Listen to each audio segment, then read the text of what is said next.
Hello everyone, myself Purva Apte from DES Secondary School. In the previous chapter of carbons, we studied about different concepts under carbon compounds. Continuation with that, we are going to study in detail about some different chemical properties of carbon compounds. So let's move on for the presentation part. We had started with chemical properties of carbon compounds in the previous lecture, and we discussed about combustion, that any form of carbon on ignition undergoes combustion reaction in presence of oxygen and emit heat and light. This reaction also gives carbon dioxide and water as common products. We studied about these properties in the previous lecture, that is carbon when reacts with oxygen, it gives CO2, that is carbon dioxide, heat and light are emitted. When methane reacts with oxygen, it also gives CO2 plus 2H2O plus heat plus light. And CH3CH2OH when reacts with oxygen, that is 3O2, it gives 2CO2 plus 3H2O plus heat and light are emitted. Moving further, the next property is oxidation. As we discussed that carbon compounds undergo combustion in presence of oxygen and form CO, that is carbon dioxide and water. It means they undergo oxidation reaction also. We have studied oxidation reaction in the previous chapter of chemical reactions. So you can relate it that why this reaction is also called as oxidation reaction. Coming for the next property, addition reaction. When carbon compounds combine with other carbon compound to form a product that contain all the atoms in both the reactants is called as an addition reaction. Simply, the carbons and hydrogens, they get added up and more longer chain is formed. Unsaturated compounds contain a multiple bond as its functional group. They undergo addition reaction to form a saturated compound as a product.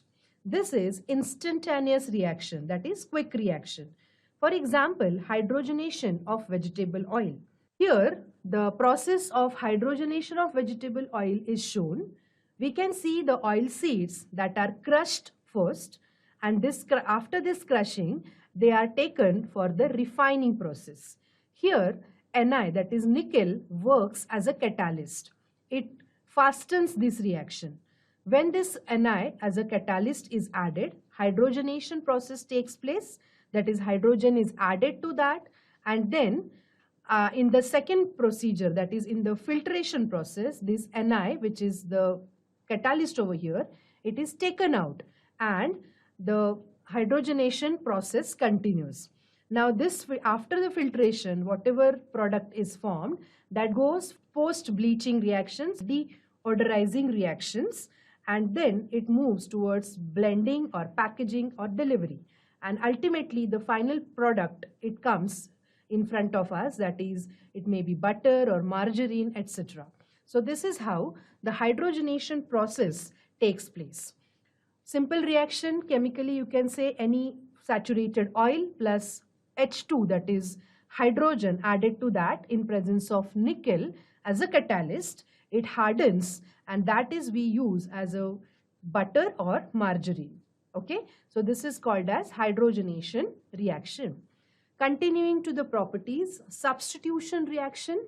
Saturated hydrocarbons have strong bonds, so they are less reactive. I have explained it already also that saturated hydrocarbons have single bonds, single covalent bonds, and therefore they are very strong enough to be broken, and therefore they are less reactive.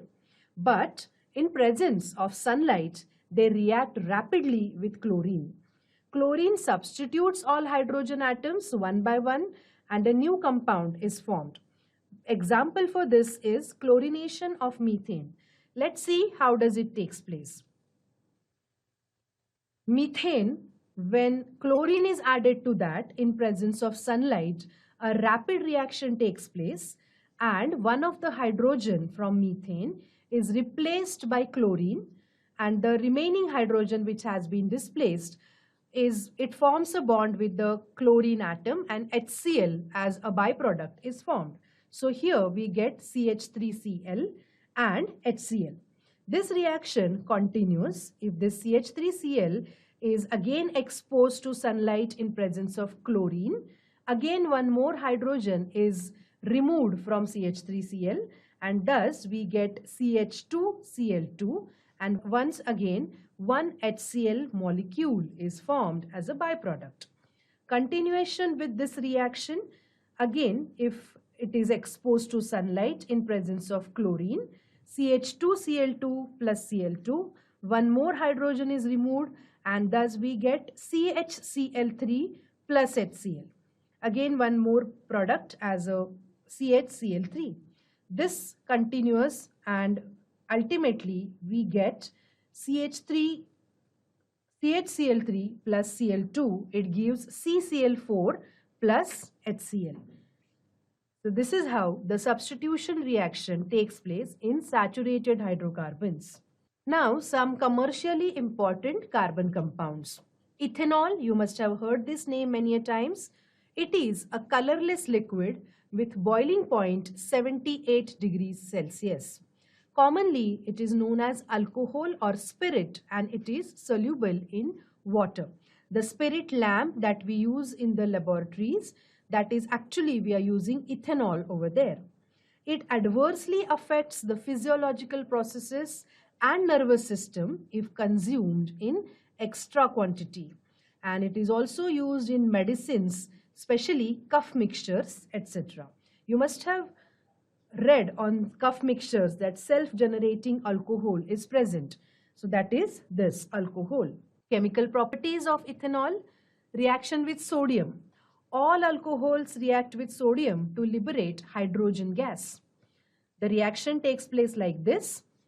That is 2 sodium atoms plus 2 CH3CH2OH, that is ethanol. It gives 2 CH3CH2ONA plus H2, that is H2 gas. Dehydration reaction: when ethanol is heated at 170 degrees Celsius with excess amount of concentrated sulfuric acid, one water molecule is removed and unsaturated ethene is formed.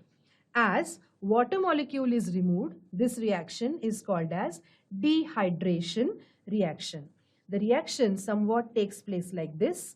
Ethanol, that is CH3CH2OH, in presence of H2SO4, and at 170 degrees Celsius the reaction takes place, and water molecule is removed and carbon-carbon double bond is formed, and therefore CH2CH2 molecule is formed plus water molecule is removed, and thus this is called as dehydration reaction. Now one more is ethanoic acid, which is also a commercially important carbon compound. It is colorless liquid with boiling point 118 degrees Celsius. It is commonly known as acetic acid. This word is much more familiar to you, and the scientific name is ethanoic acid. Vinegar that we use as a preservative is 5 to 8% aqueous solution of this acetic acid. Vinegar is a very common ingredient which is used in the kitchens. So this is basically 5 to 8% aqueous solution, that is solution in water of acetic acid, that is called as vinegar. It freezes below 17 degrees Celsius and looks like ice, and hence it is also called as glacial acetic acid. Ethanoic acid contains carboxylic acid as its functional group. Some chemical properties of ethanoic acid: reaction with base. Ethanoic acid neutralizes a strong base and forms salt and water. Neutralization reaction we have already studied in the previous standards, that when one acid and base react together, the neutralization reaction takes place, that is a salt, neutral salt and water are formed. Here also ethanoic acid, that is CH3COOH plus NaOH, that is sodium hydroxide, which is a strong base. When they react together, they form sodium acetate, that is CH3COONA, and water molecule is given as a byproduct. So this is reaction with base. Reaction with carbonates.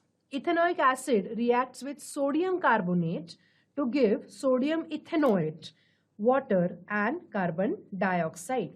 2CH3COOH plus Na2CO3, that is sodium carbonate. When the reaction takes place, it forms sodium ethanoate, that is CH3COONA plus water and plus carbon dioxide in gaseous form. So this is how ethanoic acid reacts with carbonates.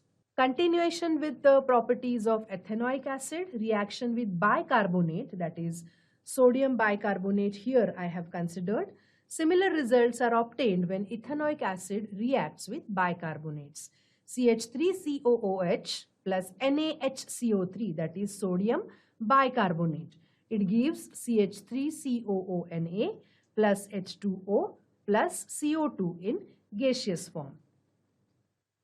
Esterification is one more important chemical property of ethanoic acid. Substances having ester are formed by reaction between a carboxylic acid and an alcohol. CH3COOH plus CH3CH2OH in presence of acid, it gives CH3COO CH2CH3 plus H2O. This is how the esterification of ethanoic acid takes place. Moving ahead, macromolecules. A giant molecule formed from thousands of atoms are called as macromolecules. The word macro is for huge or giant. As the number of atoms is very large, its molecular mass is also very high. There are two types of macromolecules, natural and man-made macromolecules. Let us study about it. Considering natural macromolecules, which are they? Natural macromolecules are 3 polysaccharides, proteins and nucleic acids. Now these are all the natural macromolecules which are present naturally. Polysaccharides, the example for that is starch and cellulose, which we observe in the plants. Then one more type of natural macromolecule is present which is very much familiar to us, that is rubber. Another type of natural macromolecule when this rubber is obtained from the natural sources like plants. Okay, so these all are called as natural macromolecules. Man-made macromolecules are also there. Now we are very much familiar with these man-made macromolecules, and once you see the example of these macromolecules, we can't even imagine our day-to-day activities without these macromolecules which are man-made. Elastomers and plastics, these are the man-made macromolecules which are very much important for us. Elastomers, when we are talking about, they are having elastic property of rubber. Okay, and the example for this is this kind of wires which are used in electrical connections, the tires which are present in our vehicles or huge trucks. So these are the elastomers basically. And the second type is plastics, where innumerable types of articles from simple bottles to complex surface coatings, etc., they all come under this category of plastics. I said that you can't even imagine your life without these basic substances or basic articles which we are using in our day-to-day activities. Those are plastics, right from your water bottle till the huge different articles or surface coatings, etc., etc. They all come under these man-made macromolecules. Moving ahead, how does these macromolecules or polymers are formed? A macromolecule formed by regular repetition of small unit are called as polymers. Here you can see different monomers are present, and when they come in a proper regular repetition, a polymer chain is formed, and that we call it as polymerization or polymers. Different monomers coming together, that process we call it as polymerization, and we get a huge polymer. Here are some examples of polymers and their uses in our day-to-day activities. Name of the polymer is polypropylene. You can observe the second column is the monomer, basic monomer which is present. Now, when this basic monomer keep on attaching itself repeatedly, then that structure forms a polymer. These are all polypropylenes are used in molded and extruded plastics, film, fiber for garments and carpeting. The second one is polystyrene. These are used in styrofoam, foam insulation, breakage-proof packaging, inexpensive molded articles, etc. Then PVC, which is a commonly known name, but the name is polyvinyl chloride, that is CH2CHCl is the basic monomer in that. And when a polymer is formed, these are very useful in electrical insulation, film, rubber-like articles, synthetic leather, floor covering, raincoats, shower curtains, plastic plumbing pipes, etc. One more is polyfluoroethylene, which is also commonly known as Teflon. Now, as immediately I call this name Teflon, Teflon coating must be lingering in your minds. You are absolutely correct.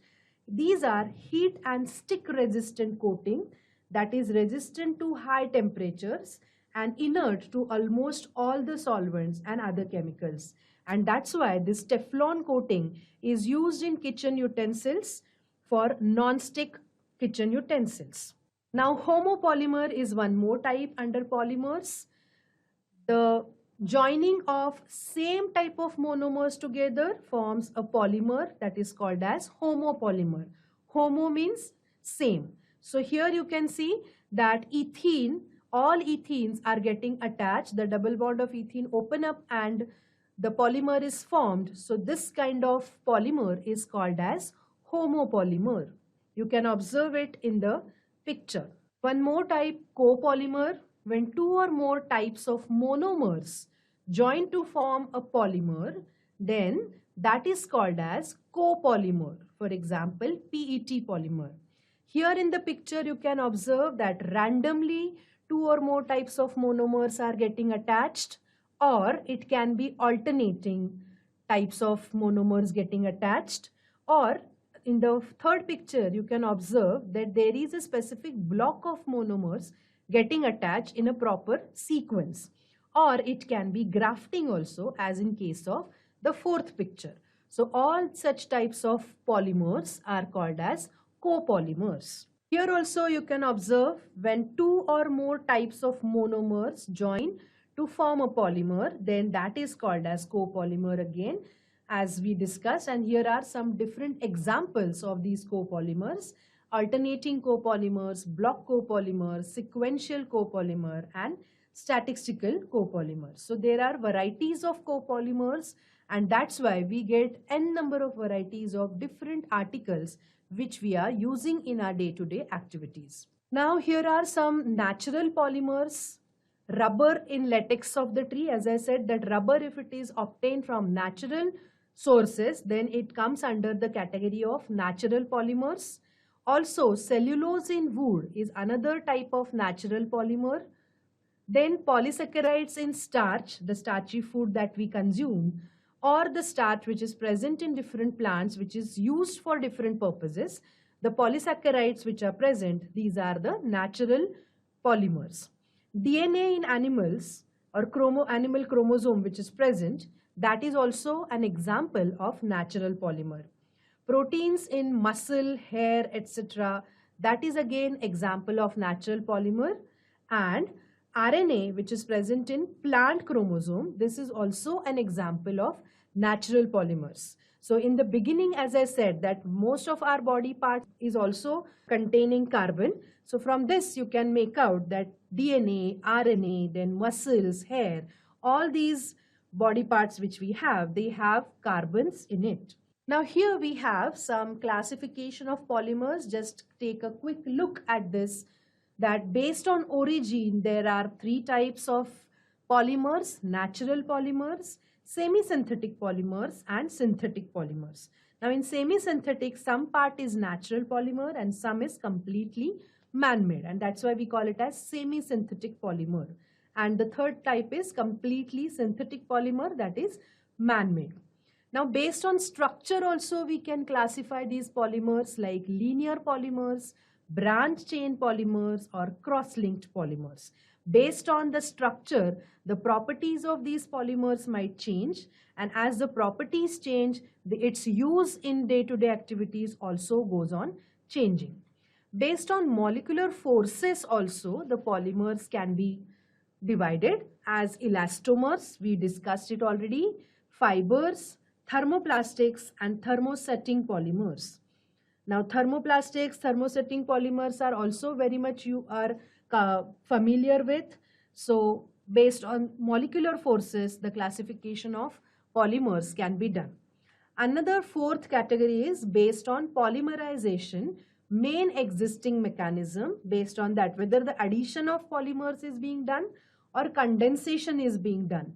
Based on this particular process also, the classification of polymers can be done, and the types are called as addition polymers and condensation polymers. So here we are done with all the types of polymers which are present.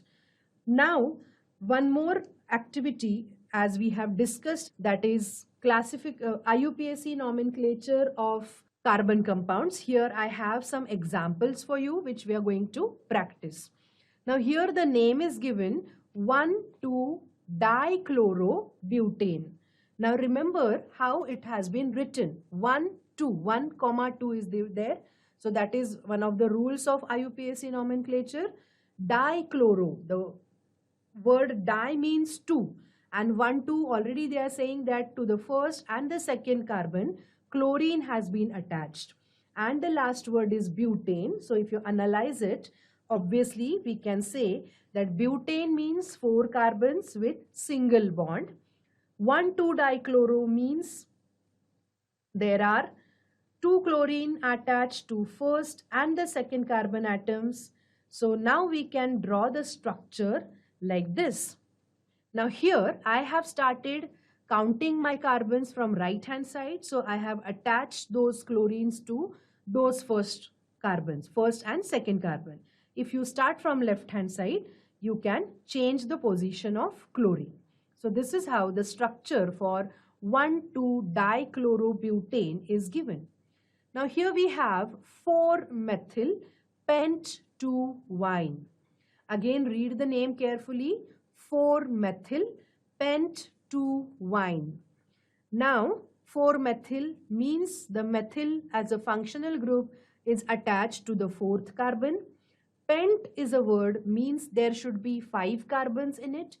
And 2-wine, now YNE is for carbon-carbon triple bond. So it shows that carbon-carbon triple bond is present, one functional group is present, and there should be in all 5 carbons in the straight chain. Now once this analysis is done, we can draw the structure. 4-methyl means methyl group is attached to the 4th carbon, so structure could be somewhat like this.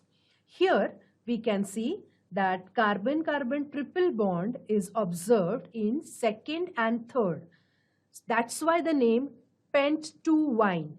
If this carbon-carbon triple bond would be in 3rd and 4th, then we would have called it as pent-3-wine. Okay, so the name as it is saying 4-methyl pent-2-wine. I have put this carbon-carbon triple bond in 2nd and 3rd, and to the 4th carbon we have attached the methyl group, and this is how the structure of carbon is formed. Moving ahead for the next, 2-bromo 2-methyl propane. Now remember, 2-bromo 2-methyl propane. Now propane means there should be 3 carbons in it, and that too all single bonds. Now 2-bromo 2-methyl, that means to the 2nd carbon itself there are 2 functional groups, that is bromine and methyl, correct?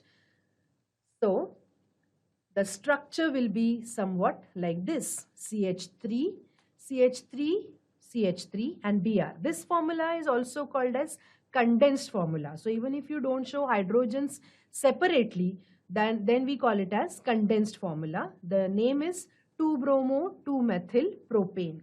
Now one more thing I want to make it clear here, that here we can see that the functional group is attached to the same carbon.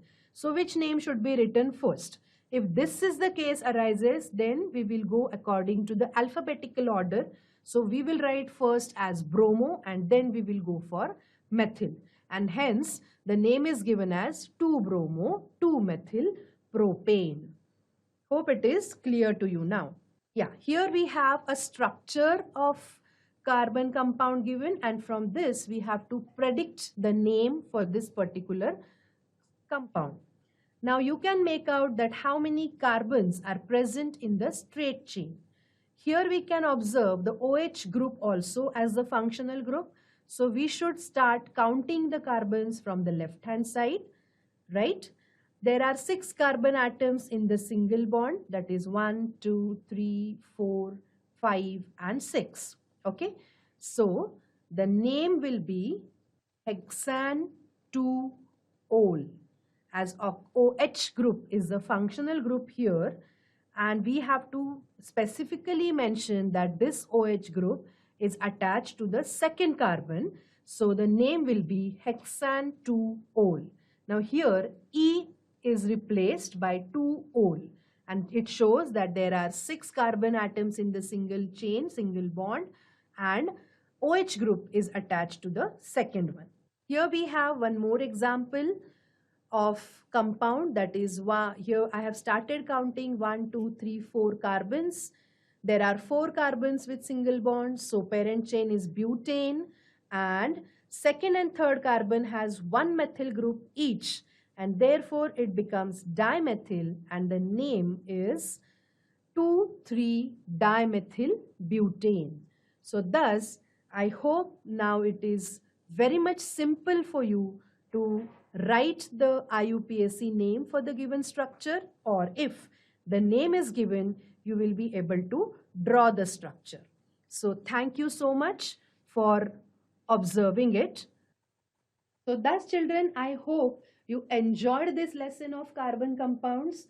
It's very interesting to study that how different varieties of carbon compounds which we are using in our day-to-day activities, which are some compounds which are present in our body as well, the different polymers that are being used and which are making our life very simple. Also, we studied that how to practice for IUPAC nomenclature, which is very much important.